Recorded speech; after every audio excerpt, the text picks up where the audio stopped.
नमस्कार मेरे प्यारे दोस्तों। स्वागत है आप सभी का हमारे इस नए वीडियो में। आज के इस वीडियो में हम सीजी टेट 2024 के पेपर 2 के सामाजिक विज्ञान के सवालों को डिस्कस करेंगे। ये 60 सवाल हैं जो भारत के जीके और छत्तीसगढ़ के जीके से संबंधित हैं।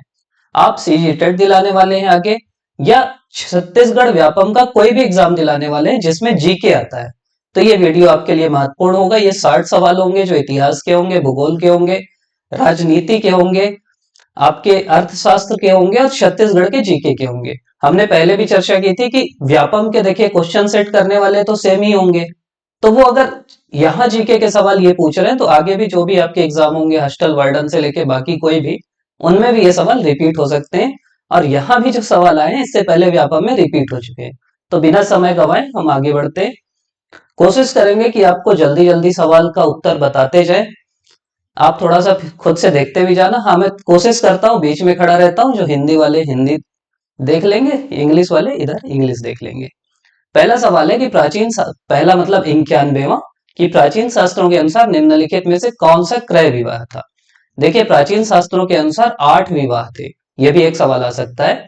8 में क्रय मतलब ये होता था कि उस क्या बोलेंगे, कन्या की कीमत देके कन्या से विवाह कर लेना, तो इसको बोलते थे असुर विवाह।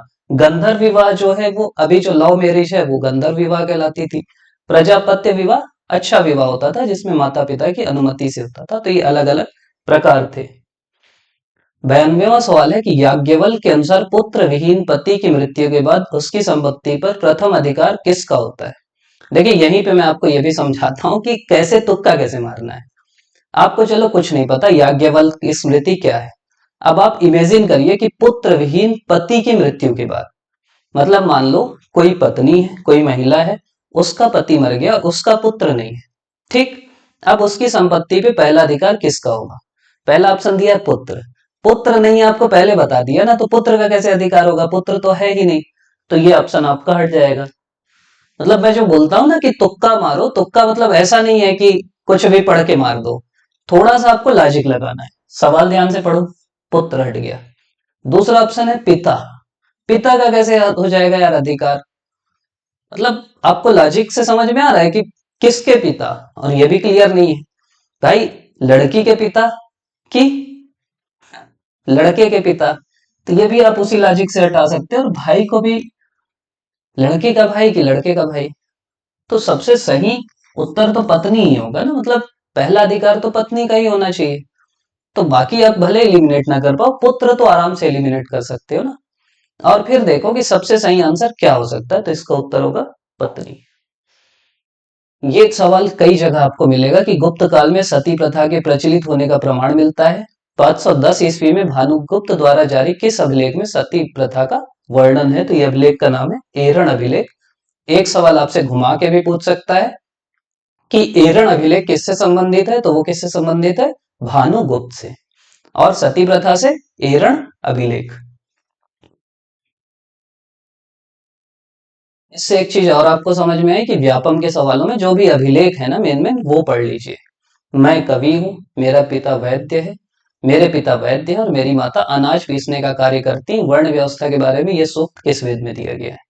अब आप अगर इतिहास थोड़ा भी जानते होंगे तो आपको पता होगा कि ऋग्वेद के समय ये सब जाति व्यवस्था नहीं थी, वर्ण व्यवस्था नहीं थी, वो जन्मना थी। मतलब आपका जन्मना नहीं थी, कर्मणा थी। आप जैसा काम करते हैं आप उस वर्ण में रहेंगे।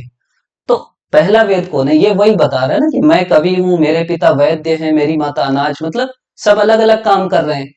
तो ये किस वेद में हो सकता है, तो ये हो सकता है आपके ऋग्वेद में। उत्तर हो जाएगा ए। निम्नलिखित में से कौन सा सही सुमेलित नहीं है। पहला है मुद्रा, इसको बोलते हैं इपिग्राफी। पूरा लेख शास्त्र। आर्काइव, अभिलेख, इसको बोलते हैं मुद्रा शास्त्र। समझ में आ रहा है कि नहीं आपको। मुद्रा पूरा लेखा और अभिलेख मुद्रा। लॉजिक लगा पाओगे, कॉमन वही है। कई लोग ना फंस जाते हैं, परेशान हो जाते हैं। सीधा सा लॉजिक है यार, मुद्रा मुद्रा शास्त्र होगा। ये गलत हो गया। मतलब कैसे, साथ साथ ये भी सीखो कि तुक्का कैसे लगाना है। ठीक, मुद्रा पूरा लेखा तो नहीं होगा, गलत है। अभिलेख मुद्रा शास्त्र तो नहीं होगा, गलत है। अब क्या है, प्राचीन दस्तावेज पुरा लिपि शास्त्र। अब पुराने जो दस्तावेज हैं उनको अगर आपको पढ़ना है तो पुरानी लिपि पढ़ना पड़ेगा। तो ये हो सकता है।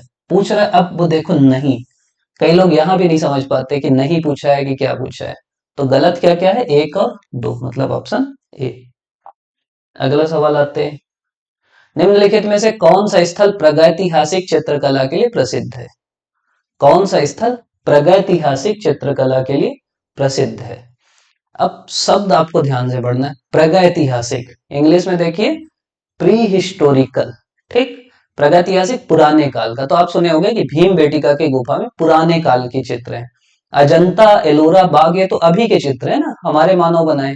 मतलब ये जो भीम बेटिका वाला है, जो भोपाल के पास है, यहाँ प्राचीन काल के जो आदि मानव है वो चित्र बनाए। तो प्रागैतिहासिक के लिए भीम बेटिका की गुफाएं। ये भी देखिए थोड़ा सा, और कथन और कारण का सवाल है तो बीच में क्योंकि लगा लो, ठीक। पढ़ो अच्छे से। कथन है कि सन्यासी सदैव पलायनवादी नहीं थे, क्योंकि सन्यासी वास्तव में कुछ मौलिक प्रश्नों के उत्तर खोजने में संलग्न थे। पलायनवादी मतलब होता है भाग जाना संसार से। कई लोग बोलते हैं सन्यास वो ले लेते हैं जो डर डर के भाग जाते हैं। तो हमेशा पलायनवादी नहीं थे, वो भाग नहीं रहे। क्यों? क्योंकि वो कुछ मौलिक प्रश्नों के उत्तर खोजने में, जैसे भगवान बुद्ध थे, जैन थे, महावीर जैन, ये भागे नहीं दुनिया से। ये कुछ सवाल खोजने, कुछ सवालों के उत्तर खोजने गए थे, वो उत्तर मिल गया तो फिर समझ में आया और समझा है। तो कथन और कारण सही है और ये सही व्याख्या करता है, मतलब आपका उत्तर ए आपका सही आंसर हो जाएगा। ये तो आपके हर 10 एग्जाम में से एक सवाल ये दिखेगा कि सिंधु घाटी सभ्यता में गोड्डीवाड़ा के अवशेष कहाँ मिले हैं? कहाँ मिले हैं बताओ? लोथल में मिले हैं। लोथल एक गुजरात के पास जगह है समुद्र के किनारे, जहां आपका डॉक यार्ड है, गोड्डीवाड़ा बोलते हैं, जहां जहाज ठहरते थे। इससे आपको क्या समझ में आया कि सिंधु घाटी सभ्यता अच्छे से पढ़ लो। जैसे बनवाली में हल के चिन्ह मिले हैं, मोहनजोदड़ो में विशाल अन्नागार मिला है, विशाल स्नानागार मिला है, कालीबंगा में जुते हुए खेत मिले हैं। तो ऐसे आपको ना पता रहना चाहिए कि कहाँ कहाँ क्या मिला है। कालीबंगा में चूड़ी भी मिली है, और रिलेट कर लो कि कालीबंगा माँ काली, चूड़ी चढ़ा दी उनको, ठीक। तो ऐसे करके कुछ सोच के आप याद रख सकते हो। पाई का शुद्धतम मान 3.1416 किसने बताया? तो ये आपको पता होगा कि आर्यभट्ट ने बताया। तो उत्तर हो जाएगा हमारा डी, ठीक। शैलेंद्र साम्राज्य के द्वारा बोरोबुदुर बौद्ध स्तूप कहाँ बनवाया गया था बताओ? जावा में, सुमात्रा में, मलाया में कि बाली में? तो शैलेंद्र साम्राज्य वाले जावा में जाके ये बौद्ध स्तूप बनाए, बोरोबुदुर। अब ये घुमा भी सकता है कि जावा में बोरोबुदुर बौद्ध स्तूप किस साम्राज्य ने बनवाया? किसने बनवाया? शैलेंद्र समुदाय ने बनवाया। अब इसको हमको मिलाना है। अशोक की क्या उपाधि थी? अब इसमें क्या है, एकाध पकड़ लो, उसके बेस पे आपका उत्तर आ जाता है। जैसे आपको इतना तो पता होगा कि अशोक की उपाधि थी प्रियदर्शी की, ठीक। प्रियदर्शी करके बोलते हैं उसको। तो ए का 2 है। अब ए का 2 जिसमें जिसमें नहीं है उसको काट दो। अब आप देख रहे हैं कि यहाँ बी का 4, सी का 1 तो कॉमन हो गया, मतलब चंद्रगुप्त जो है विक्रमादित्य, इसका अपने को मतलब नहीं। अब समुद्रगुप्त को किसकी उपाधि मिली बताओ? तो समुद्रगुप्त को उपाधि मिली है विक्रमांक की। सी का 1 स्कंदगुप्त है, सी सॉरी चंद्रगुप्त 2 है विक्रमादित्य, इसको चंद्रगुप्त विक्रमादित्य भी बोलते हैं। और स्कंदगुप्त ना शकों को हराया था, तो इसको सकारी की उपाधि भी मिली और शक्रादित्य की उपाधि मिली। मतलब इनके काल में क्या था, पहला राजा था जिसका नाम था चंद्रगुप्त 1, उसका बेटा हुआ समुद्रगुप्त। समुद्रगुप्त वीणा बजाने वाला था, पूरे भारत में जीता, छत्तीसगढ़ को भी जीता। फिर उसका बेटा आया चंद्रगुप्त द्वितीय, जिसको बोलते हैं विक्रमादित्य, इसी के दरबार में 9 रत्न थे। फिर एक आया कुमारगुप्त जिसने नालंदा यूनिवर्सिटी की स्थापना की। फिर आया स्कंदगुप्त जो शकों को हराया, सकारी बोलते हैं। और उसके बाद फिर एक भानुगुप्त पढ़े हम लोग, जिसके काल में एरण अभिलेख या सती प्रथा का उल्लेख है। तो ये मेन मेन गुप्तों के राजा हैं। किसने लिखा कि मौर्य सेना में 6 लाख पैदल, 30,000 घुड़सवार और 9,000 हाथी थे? ये कहना था प्लिनी का। काट किसको सकते हैं? फाहियान को। तो आपको थोड़ा भी इतिहास का ज्ञान है, तारीख का ज्ञान है। फाहियान बाद में आया है ना, फाहियान गुप्त काल में आया है। वेनसंग हर्षवर्धन के समय आया, और ये मौर्य काल है। मतलब अगर आप ऐसे लाइन खींचोगे ना, तो सबसे पहले हर्यक वंश आया, फिर शिशुनाग वंश आया, फिर नाग वंश आया, फिर मौर्य वंश आया, फिर सुंग वंश आया, फिर कण्व वंश आया, फिर सातवाहन आया। ये सब ईसा पूर्व में। अब ईसवी में आप आओगे तो कनिष्क आए, को मतलब कुषाण वंश, फिर गुप्त आया, फिर हर्षवर्धन आया, फिर आक्रमण हुए, फिर राजपूत वंश हुए, फिर आपके सल्तनत काल आया, फिर मुगल काल आया। सल्तनत काल में भी पहले गुलाम वंश था, फिर खिलजी थे, फिर तुगलक थे। उसके बाद कौन थे? उसके बाद आपके वो थे, क्या नाम है उनका? नाम ध्यान नहीं आ रहा है। अच्छा नाम है उनका। और पांचवे लोधी थे। बताओ, कमेंट में बताओ यार, ध्यान नहीं आ रहा है। तो ये आपके वंश है, आपको टाइमलाइन पता रहना चाहिए कि कौन किस समय था। इसका उत्तर है आपका प्लिनी। मेगस्थनीज एक नाम लिखा है, वो उसकी बुक का नाम था इंडिका। ठीक। 10वीं 11वीं शताब्दी के दौरान सूफियों को कितने सिलसिले में संगठित किया गया था? तो इसका उत्तर है 12। ऐसे ध्यान रखो कि 12 घंटे होते हैं ना दिन में, तो 12 सूफी सिलसिले थे। ठीक। 12। और आपका एक मुगल सम्राट था, उसका नाम था, क्या नाम है उसका? दारा सिको, वो भी सूफी संतों से प्रभावित था। आपकी जो कुतुब मीनार है, वो बन, वो किसकी याद में बनाई गई है? वो भी एक सूफी संत कुतुबुद्दीन बख्तियार काजी की याद में बनवाई गई है। इसके बाद मोइनुद्दीन चिश्ती हैं, जिनकी दरगाह अजमेर में है। तो ये जो बेसिक सूफी संत हैं, उनके नाम आपको याद रहना चाहिए। कौन जोड़ा सुमेलित नहीं है? फिर नहीं ध्यान रखो। अंडाल नम्मालवर 800-900 ईस्वी सही है। बासवन्ना 1100-1200 ये भी सही। शंकर देव तुकाराम 1400-1500 ये भी सही है। रामानंद चोखामोला 1600-1700 गलत है। तो इसका उत्तर हो जाएगा ये, मतलब ये सत्य नहीं है। सूची 1 को सूची 2 से मिलाकर सही उत्तर चुने। मतलब भक्ति काल से ठीक ठाक सवाल आ रहे हैं, भक्ति और सूफी से। नामदेव किस एरिया के हैं बताओ? नामदेव और तुकाराम ने विट्ठल विट्ठल गाया, ये विट्ठल संप्रदाय के हैं और महाराष्ट्र के हैं। चैतन्य महाप्रभु आपको पता होगा, ये वैष्णव संप्रदाय के हैं और ये पश्चिम बंगाल में। नामदेव महाराष्ट्र, चैतन्य पश्चिम बंगाल। फिर रामानुजाचार्य जो हैं, ये तमिलनाडु के हैं, और रविदास जो है यूपी के हैं। तो ये भक्ति संत हैं जिनके बारे में आपको पता रहना चाहिए। उत्तर क्या हो जाएगा? उत्तर बी हो जाएगा। निम्नलिखित भक्ति की प्रारंभिक परंपराओं से संबंधित है, कौन सा सही है? पूजा के विभिन्न स्वरूपों के विकास के दौरान संत कवि आमतौर पर ऐसे नेता के रूप में उभरे जिनके आसपास भक्तों का एक समुदाय विकसित हुआ। ठीक। पूजा के विभिन्न स्वरूपों के विकास के दौरान जो संत थे या कवि थे, ऐसे नेता के रूप में उभरे। ये सही लग रहा है, सही में हुआ ऐसा। संप्रदाय बन गए ना रामानुजाचार्य का, कबीर का अपना। भक्ति के कई स्वरूपों में ब्राह्मणों, देवताओं और भक्तों के बीच महत्वपूर्ण मध्यस्थ के रूप में बने रहे। ठीक है। भक्ति परंपराओं को आमतौर पर इतिहासकारों द्वारा दो व्यापक वर्गों में किया गया, सगुण और निर्गुण। ठीक है, तीनों सही। उपरोक्त सभी हो जाएगा। ये सवाल भी खूब आया, ये तो हॉस्टल वार्डन में ही आया था पिछले बार। 10 मई 57 को सैनिकों ने कहाँ विद्रोह शुरू किया? तो ये गए थे, कहाँ गए थे बताओ? ये चालू करते हैं अपना विद्रोह मेरठ की छावनी से, फिर यहाँ से जाते हैं दिल्ली, और दिल्ली में बहादुर शाह जफर को अपना नेता चुनते हैं, और वहां पे फिर विद्रोह का बिगुल बजा देते हैं। तो मेरठ दिल्ली आसपास ही है, ऐसा दिक्कत नहीं है। दिल्ली से मेन नेतृत्व कौन करता है? बख्त खां करता है। आपके जगह आप ध्यान रखना कि फिर लखनऊ से कौन करेगा? तो बेगम हजरत महल करेंगी। कानपुर से कौन करेगा? तो नाना साहब करेंगे। झांसी से कौन करेंगी? तो लक्ष्मीबाई करेंगी। बिहार से कौन करेगा? आरा से तो कुंवर सिंह करेंगे। तो ऐसे अलग अलग नाम है जो आपको पता रहना चाहिए। फिर कौन दबाया, वो भी एक आध दो ध्यान रखना। जैसे ह्यूरोज जो है, वो लक्ष्मीबाई को दबाया था, वो फेमस। वो बोला कि ये एकमात्र मर्द थी, मतलब इतनी बहादुरी से लड़ी थी। सन 1616 में जहांगीर ने निम्न में से किसको दक्षिण का सूबेदार बनाया था? खुर्रम को बनाया था, उसका बेटा था खुर्रम। शाहजहां का ही नाम खुर्रम था। ठीक। विद्रोह कर देता है, मुगल लोग लड़ते ही थे आपस में। मुगल काल में अपील का सर्वोच्च अंतिम न्यायालय कौन सा था? जनरली आप जो भी प्राचीन काल का इतिहास पढ़ोगे ना, अपील का अंतिम जो न्यायालय है वो है राजा या सम्राट। मतलब आखिरी में आप सुनते हो ना, राजा लोग ही न्याय करते हैं, तो अपील का अंतिम न्यायालय कौन है? सम्राट या बादशाह। अकबर ने किस सन में जजिया कर समाप्त किया? तो अकबर ने 1566। ऐसा ध्यान रखना, 5 6 6। ठीक, 15 तो पता है, 15 मतलब 1 और 5 को जोड़ना, 6 6। 1566 में अकबर ने जजिया कर समाप्त किया। शाहमल का संबंध किस राज्य से है बताइए। शाहमल का संबंध है उत्तर प्रदेश राज्य से। शाहमल का संबंध है, मतलब उत्तर ए हो जाएगा 111 का।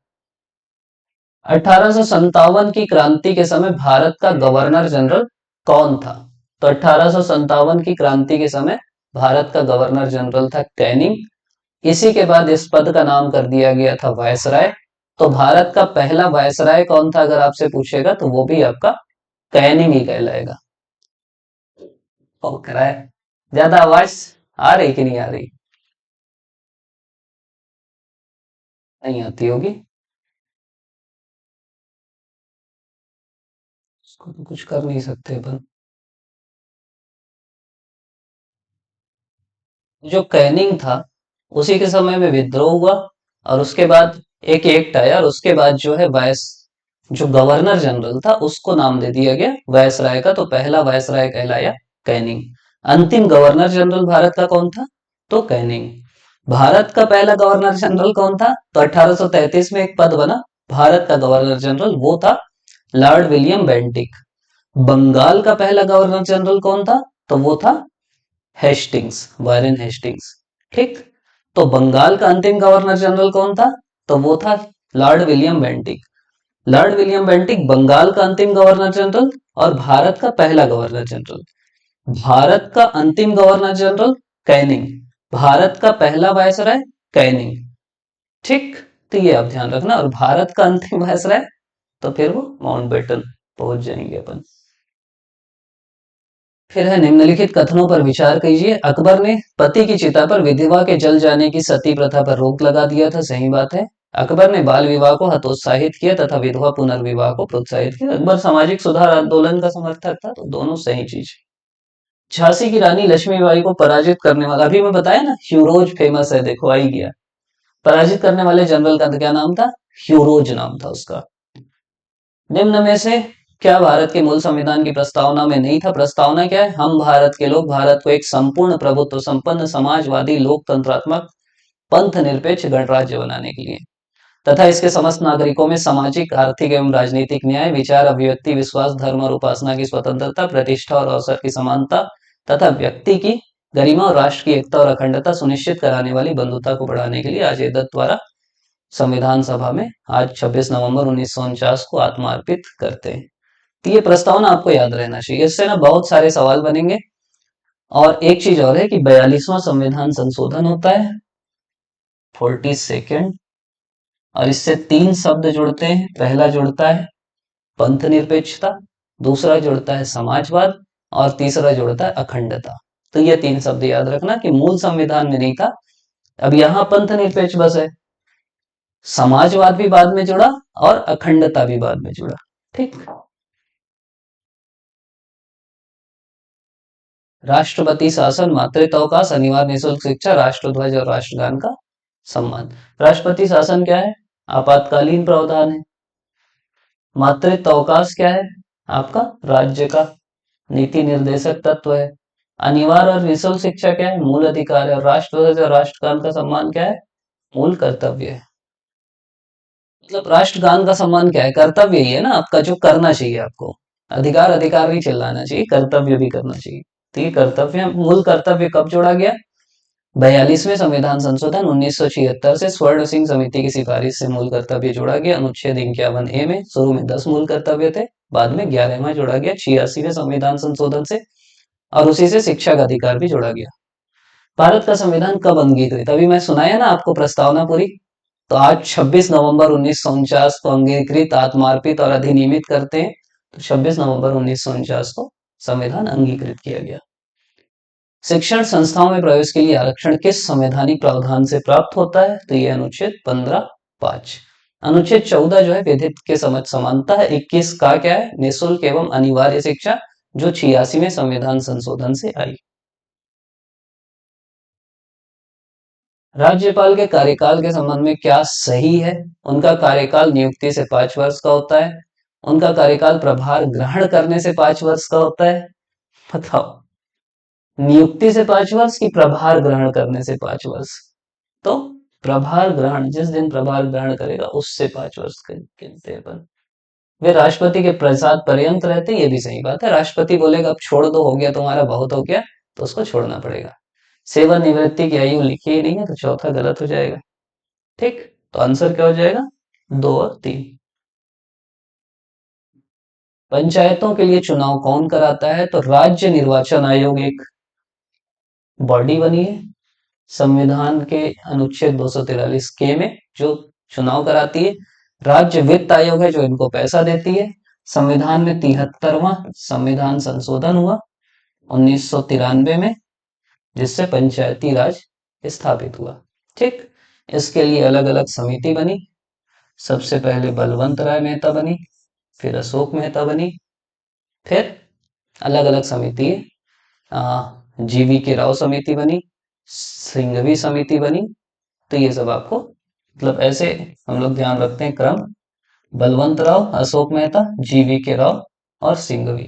बैग्स बोल सकते हैं, बैग जो टांगते हैं ना, तो बैग्स, ये समिति बनी। तो ये भी पूछ सकता है कौन सी समिति बनी। सबसे पहले लागू हुआ राजस्थान के नागौर में 1959 2 अक्टूबर को पंचायत। सर्वोच्च न्यायालय में नियुक्त न्यायाधीश किसके समक्ष शपथ लेंगे? तो भारत के राष्ट्रपति के सामने शपथ लेंगे। Answer A. भारत की व्यवस्थापिका में शामिल क्या है? अनुच्छेद 79 में लिखा है कि भारत की विधायिका लोकसभा, राज्यसभा और राष्ट्रपति से मिलकर बनेगी। तो 1 2 3 ये यहाँ पे। राज्य की विधायिका विधानसभा, विधान परिषद और राज्यपाल से मिलकर बनेगी। ये बताइए पी तरंगे किससे रिलेटेड है? एस पी तरंगे भूकंप से रिलेटेड है। ठीक, तो ए का क्या हो जाएगा? 3। लेकोलिथ क्या है? ज्वालामुखी से निकलता है। बेसाल्ट क्या है? आग्नेय चट्टान है। और संगमरमर क्या है? कायांतरित चट्टान है, ये ध्यान रखना। आग्नेय चट्टान मतलब वो होता है जो डायरेक्ट निकलती है आग से। कायांतरित मतलब कुछ समय तक जलवायु ये वो से प्रभावित होके वो प्रभावित हो जाती है। काया का अंतर, हाया बदल जाती है। कौन एक अपरदन का अभिकर्ता नहीं? अपरदन मतलब जैसे मिट्टी यहाँ पे है, हवा चली मिट्टी चल दी, जल आया हव मिट्टी बह गई, ग्लेशियर आया तो बह गई। अपरदन मतलब एक जगह से दूसरे जगह जाना। तो जल से भी होगी, ग्लेशियर से भी होगी, हवा से भी होगी, तापक्रम से नहीं होगी। नहीं पूछा है तो तापक्रम हो जाएगा उत्तर आपका। कौन सा स्थल मंडल कौन सा भाग वर्णित करता है? स्थल मंडल मतलब होता है कि देखिए 3 अंग होते हैं जिसको, फिर समझ लीजिए जैसे ये पृथ्वी है आपकी, तो सबसे ऊपर जो होता है उसको बोलते हैं भूपर्पटी, फिर है उसको बोलते हैं मेंटल, और सबसे नीचे जो होता है उसको बोलते हैं क्रोड। ठीक, तो भूपर्पटी और मेंटल का ऊपरी भाग बनाता है स्थल मंडल। देखो भी भूपर्पटी मेंटल का निम्न भाग तो बना ही नहीं सकता भाई, एक ही साथ तो होगा स्थल मंडल, यही तो होगा भूपर्पटी और क्रोड। एक ऊपर एक नीचे ऐसे बनेगा क्या? भूपर्पटी, फिर मेंटल, फिर क्रोड। ठीक, ये ध्यान रखना। वायुमंडल में निम्न परतों में से किस परत में जलवायु और हाँ ये भी एक समझ लो क्षेत्र जिनको नहीं पता हो। जैसे मान लो हम लोग यहाँ पे हैं, ठीक, तो सबसे पहली जो परत है उसको बोलते हैं क्षोभ मंडल, ट्रोपोस्फियर। इसी को अधोमंडल भी बोलते हैं कहीं कहीं, इसीलिए मैं इंग्लिश में बोला कि ट्रोपोस्फियर याद रखना, कुछ उल्टा पुल्टा अनुवाद भी कर देते हैं ना व्यापम वाले। उसके बाद आता है समताप मंडल, यहाँ ओजोन गैस रहती है और यहाँ का तापमान समान रहता है। फिर आता है मध्य मंडल, ठीक, उसके बाद क्या आता है? आयन मंडल, ये, और फिर होता है बाह्य मंडल।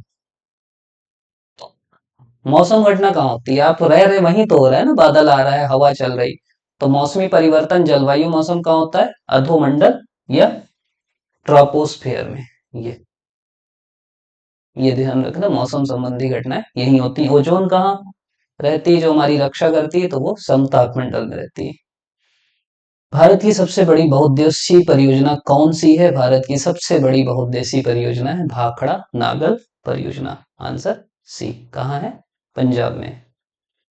किस नदी में है? मीन सतलज में है। प्रायद्वीपीय पठार से संबंधित नहीं है। कौन सी नहीं है? प्रायद्वीपीय पठार मतलब ये आपका भारत है। आजा भारत। हाँ, ये जो एरिया है ना इसको बोलते हैं पठार। मेन मान लो बीच वाला, मोटा मोटी समझो। तो यहाँ काली मिट्टी भी रहेंगी, आग्नेय भी रहेंगी, दक्कन ट्रेप भी है इस एरिया में। ये जो खादर और बांगर है ना, ये आपके यूपी वाले एरिया में, मतलब ये जो क्या बोलेंगे जलोढ़ मिट्टी वहां रहता है, जो नदियों से बनती है ना, वहां खादर और बांगर बनती है। खादर नई वाली मिट्टी है, बांगर पुरानी मिट्टी। पश्चिम बंगाल में चलने वाले तूफान को क्या कहते हैं? पश्चिम बंगाल में जो चलने वाला तूफान है उसको काल वैसाखी बोलते हैं। काल वैसाखी। लू तो बोलेंगे नहीं ना यार, इतना तो आपको पता होगा कि तूफान लू थोड़ी है। तो एक ऑप्शन ऐसे ही एलिमिनेट कर दिया करो। भारत का इस्पात नगर कहाँ स्थित है? इसमें लोग गलती करते हैं, इस्पात देखे भिलाई ठोक देते हैं। भाई पूछा है इस्पात नगर। इस्पात नगर है जमशेदपुर में, जो जमशेद जी टाटा स्थापित किए थे, पूरा नगर बता दिए वो। ठीक। इसीलिए पहला वो भिलाई दिया है जानबूझ के, कि लोग भिलाई देख के ना आगे पढ़ेंगे ही नहीं। चारों ऑप्शन तो पढ़ लिया करो पहले। कौन सा कथन गलत है? मनियारी नदी का उद्गम मैनकल पर्वत ठीक है। हसदेव नदी मांड नदी की सहायक नदी? हसदेव बड़ी है कि मांड है बताओ? तो हसदेव जाके मांड में मिलेगी। तो ये क्वेश्चन, मतलब ये स्टेटमेंट गलत हो जाएगा। ये सही है, ये भी सही है। ठीक। मांड किससे मिलती है बताओ? सुमेलित कीजिए। कबरा पहाड़, अकुरी नाला, श्रृंगी नसी ऋषि का आश्रम और सर्प पार्क। कुछ आपको बेसिक पता रहे, जिससे पता है ना उससे पकड़ लिया अगर। सर्प पार्क तो आपको पता है कि ये तपकरा में। अब देखो चार का बी किसमें किसमें है। मिल गया। एक का सी कबरा पहाड़ में शैल चित्र है। दो का ए अकुरी नाला प्राकृतिक वातानुकूल, ये भी आप पकड़ लोगे ना यार। नाला क्या है? वातानुकूलित क्षेत्र है। श्रृंगी ऋषि का आश्रम सिहावा में है। यहीं से महानदी का उद्गम है। बोलते हैं श्रृंगी ऋषि की जो क्या बोलते हैं जिसमें जल रखते हैं कमंडल, उससे महानदी का उद्गम हुआ। ठीक। जनगणना वर्ष 11 के अनुसार छत्तीसगढ़ में सर्वाधिक लिंगानुपात तथा सबसे कम लिंगानुपात वाला जिला कौन सा है? सर्वाधिक है कोंडागांव, सबसे कम है रायपुर। सोनबेरा पठार कहाँ स्थित है? तो सोनबेरा पठार रायपुर उच्च भूमि में स्थित है। Answer A. बसनाझर किस लिए प्रसिद्ध है? तो बसनाझर प्रसिद्ध है शैल चित्रों के लिए। सिंघनपुर की पहाड़ी, कबरा पहाड़, बसनाझर, बोतलदा, ये सब शैल चित्रों के लिए प्रसिद्ध है। इतना आपको पता होगा ना, प्लान बनाते रहते हैं ना हम लोग, यहाँ घूमने वहां घूमने। बसनाझर तो कभी नहीं बनाते, मतलब ऐसे ही शैल क्षेत्रों का मंदिर अंदिर रहता, झरना रहता तो जरूर जाते। बैगा जनजातियों द्वारा कौन सा त्योहार मनाया जाता है? तो बैगा जनजातियों द्वारा रतौना त्योहार मनाया जाता है। ये जो सरहुल है, ये आपके उरांव जनजाति द्वारा मनाया जाता है। फिर आपको मिलाना है सिद्धेश्वर, केवटिन मंदिर, कंठी देवल मंदिर और धूमनाथ मंदिर। तो जो सिद्धेश्वर मंदिर है वो पलारी में है। जो केवटिन मंदिर है वो पचधर में है। जो आपका कंठी देवल मंदिर है वो रतनपुर में है। कंठी देवल रतनपुर में है। और धूमनाथ कहाँ है? सरगांव में। सिद्धेश्वर पलारी में है, केवटिन पचधर में है। आंसर हो जाएगा बी। जिसका ध्यान ना हो याद रखना, फिर से आ सकता है क्योंकि। ब्रिटिश नियंत्रण काल में छत्तीसगढ़ के परगनों के पुनर्गठित होने के पश्चात निम्नलिखित स्थानों को उनके परगनों से सुमेलित करना है। सुमेलित करो भाई। लोरमी जो है रतनपुर के पास है। इतना तो आपको पता होगा ना, जो लोरमी वाले हैं उनको तो और पता होगा। लोरमी जो है रतनपुर के पास है। फिर गुल्लू जो है रायपुर के पास है, ये चलो आपको नहीं पता होगा। दुर्ग का तो पता होगा। दुर्ग नवागढ़ नहीं आएगा, दुर्ग आएगा धमधा और मुंगेली आएगा नवागढ़। ठीक। धमधा दुर्ग आपको पता होगा, मुंगेली नवागढ़, लोरमी रतनपुर, गुल्लू रायपुर। बस्तर में चावल से निर्मित पेय पदार्थ को क्या कहा जाता है? तो ये कहा जाता है, आंसर है आपका, देखो ये सब आप सुने होंगे, सल्फी है, ताड़ी है, पेज है, लेकिन व्यापम आंसर बी लिया था, तो याद रखना। छत्तीसगढ़ आभूषण खिनवा शरीर के किस अंग में पहना जाता है? लिया था नहीं, अभी जो मॉडल आंसर आया उसमें भी लिया है, तो ध्यान रखना है। खिनवा शरीर के दावा आपत्ति करना है, लगाओ भाई। खिनवा कहाँ पहना जाता है? खिनवा कान में पहना जाता है, ठीक। नथुनी नाक में पहना जाता है।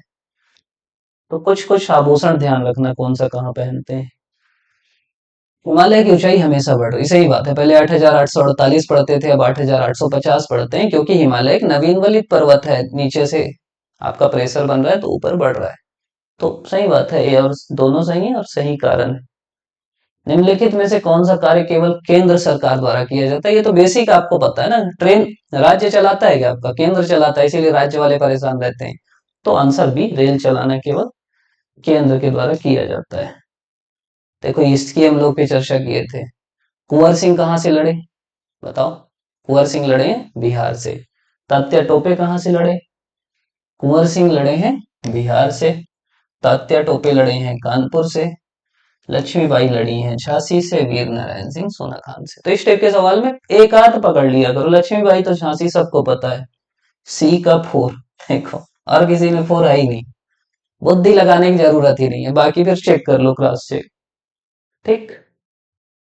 क्योंकि टेट का पेपर है इसलिए पूछा कि 6 से 8 में सामाजिक विज्ञान विषय अध्ययन अध्यापन किया जाता है। क्यों किया जाता है? आसपास की घटनाओं को समझने के लिए। भारत में औपनिवेशिक कानून के दौरान कौन सा सामाजिक सुधार हुआ? 18 से 21 वर्ष तो अभी हुआ। डाक व्यवस्था की शुरुआत। भारतीय को मूल अधिकार दिए गए। सती प्रथा का अंत। व्यापम सती प्रथा का अंत लिया है। जिनको दावा आपत्ति लगाना है लगा देना, भी हो सकता है। डाक व्यवस्था भी अंग्रेजी चालू करके गए। मतलब वो मानेगा नहीं, क्योंकि डाक व्यवस्था ना पहले भी थी। ठीक। पहले भी थी मतलब शेरशाह के समय भी बोलते हैं डाक व्यवस्था थी, लेकिन फिर बोलना कि यार सती प्रथा का भी अकबर में प्रयास किया हो, या तो विलोपित करो या तो मानो। लेकिन ऐसा सवाल आएगा तो जो सही उत्तर रहता है ना, ज्यादा सही, जैसे जिसका आपको पता है कि सती प्रथा 1829 में अंग्रेज खत्म किए, तो वही उत्तर होना चाहिए। पृथ्वी के घूर्णन की दिशा क्या है? तो पृथ्वी के घूर्णन की दिशा है पश्चिम से पूर्व। कक्षा में विद्यार्थियों को अक्षांश देशांतर दर किससे समझाओगे? तो ग्लोब घुमा घुमा के समझा देना। लोकतंत्र के में मीडिया की भूमिका क्या है? देश में हो रही घटनाओं की सही जानकारी देना। सी, ये तो ऐसे ही है। मुगल शासकों के शासन का सही क्रम क्या है? सबसे पहले आए बाबर, उसके बाद आए हुमायूं, उसके बाद आए अकबर, उसके बाद आए जहांगीर, उसके बाद आए शाहजहां, उसके बाद आए औरंगजेब।